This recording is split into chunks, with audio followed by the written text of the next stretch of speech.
E o Cruzeiro é embalado na Libertadores, depois da goleada de 7-0 sobre a Universidade de Chile. Tem um desfalque importante para esse jogo. Caroline Patati vai trazer as informações. A casa do Fluminense, nas Laranjeiras, teve as portas abertas para o Cruzeiro, mas a imprensa só pôde entrar no fim da atividade. O treino tático já tinha acabado e foi possível registrar apenas o recreativo entre os jogadores, o famoso rachão. Em campo, Thiago Neves, recuperado de dores na coxa direita.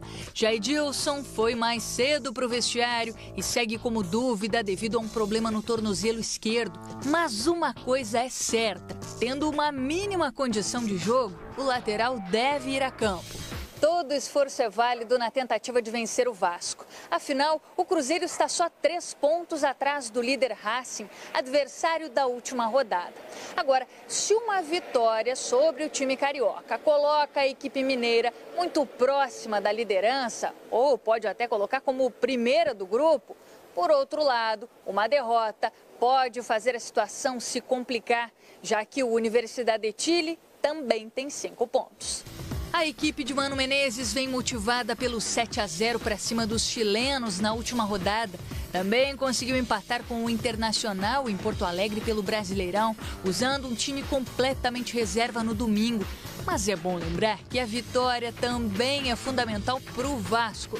Por isso, promessa de jogo difícil. Só de jogar em São Januário já é complicado, né?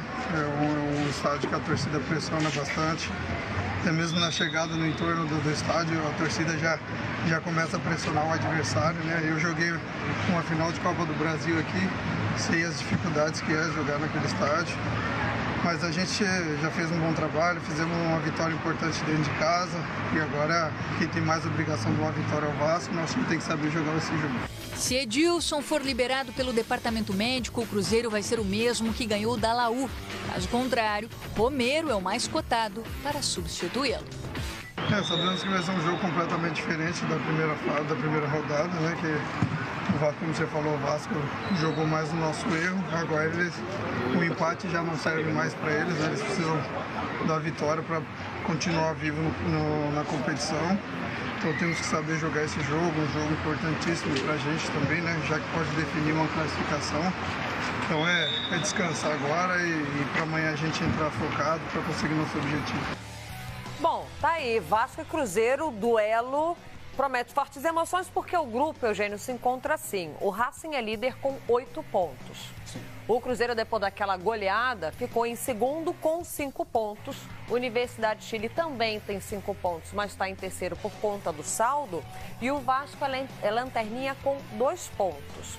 Só que aí o Vasco tem essa necessidade gigante de vencer o Cruzeiro para pelo menos empatar na pontuação, né? Porque se vencer vai a 5. Só que a gente lembra que o Vasco chega agora na 5ª rodada da Libertadores fazendo apenas 1 gol nessa fase de grupos. Sim, foi o gol do empate. Golzinho. Semana passada, o gol do Wagner. Empate com o Racing. O Vasco precisa desesperadamente vencer essa partida. Se não acontecer isso, esquece classificação, poderá, no máximo, sonhar com o tal do terceiro lugar, né? Porque iria torcendo, porque vale uma vaga sul-americana, segue em competição internacional. Contando que o Racing vença a Universidade de Chile, Laú permaneceria com 5 pontos, o Vasco empatando vai a 3. Na última rodada, confronto direto, poderia passar Laú.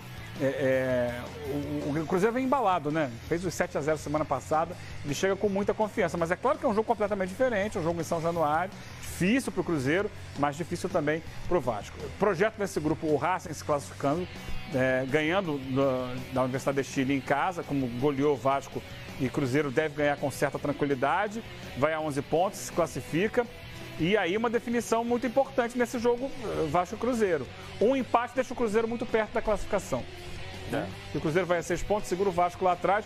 E o Cruzeiro na última rodada enfrentaria o Racing classificado. Já classificado. E aí ele poderia fazer os pontos necessários, enquanto o Vasco terá que ganhar fora de casa e tirar um saldo enorme de gols que o Cruzeiro tem a seu favor. Então, o empate hoje deixa o Cruzeiro muito bem. Ao Vasco só interessa a vitória. E o Vasco tem que torcer muito nesse jogo aí que você falou do Racing. Porque o saldo do Vasco é muito baixo. É isso que eu ia destacar agora, que até o saldo de gols tá tudo muito embolado. O Racing e o Cruzeiro estão similar, o Racing tem 6 em saldo de gols positivo, o Cruzeiro 5 positivo, Laú tem -6 e Vasco -5. O Vasco tem que ganhar e torcer por vitória do Racing. Sim, é isso. Que a gente fica sempre torcendo, vamos ver uma combinação para que passe Cruzeiro e Vasco. Não, aí é praticamente impossível por conta da pontuação e do saldo do Racing. O Vasco tem que fazer o dele. O Vasco tem que fazer o dele e fechar os olhos e torcer para o Racing ganhar esses 2 últimos jogos, que inclui o Cruzeiro, né? O torcedor não gosta disso, não gosta, mas a gente tem que falar a realidade da vida. O Cruzeiro hoje Não, o grande objetivo do Vasco, é claro, em primeiro lugar é sonhar com a classificação para as oitavas de final. Mas se passar em terceiro lugar e seguir na Sul-Americana, é uma boa. Ótimo, né? E o Cruzeiro tem que mirar a liderança desse grupo. O Cruzeiro pode sim fazer 6 pontos nesses 2 últimos jogos, iria para 11, quem sabe aí o Racing com um tropeço, e aí o Cruzeiro passaria em primeiro. Teria que passar o Racing porque é o último jogo em casa. Exatamente. Essas 2 vitórias aí chegaria nessa última partida aí decidindo a primeira colocação. Tá embolado. Fortes emoções no grupo 5. Bom, já que é um duelo de brasileiros, vamos fazer um raio-x rapidinho da temporada até aqui. Jogos 25-23, lembrando que o Vasco também ainda tem aquele jogo contra o Santos, né? Isso. É isso, no Campeonato Brasileiro, que vai para... dia 16 de julho. Dia 16 de julho, isso, depois da Copa do Mundo. Vitórias, temos um equilíbrio, empate também. Eugênio, os números estão equilibrados até os gols. Até derrotas, né? O Vasco porque tem o dobro ali de gols derrotas. marcados, 42 do Vasco a 37 do Cruzeiro, mas gols sofridos... 35-12. E aí você vê, na Libertadores, na fase de grupos, pelo menos, Eugênio, desses 42, só um. Sim, só um. O Vasco fez muitos naquela fase preliminar, né? E depois caiu muito de produção, porque o nível da competição subiu e aí ele não conseguiu igualar, né, a campanha inicial. Mas a campanha do Cruzeiro reflete o maior investimento que o Cruzeiro tem.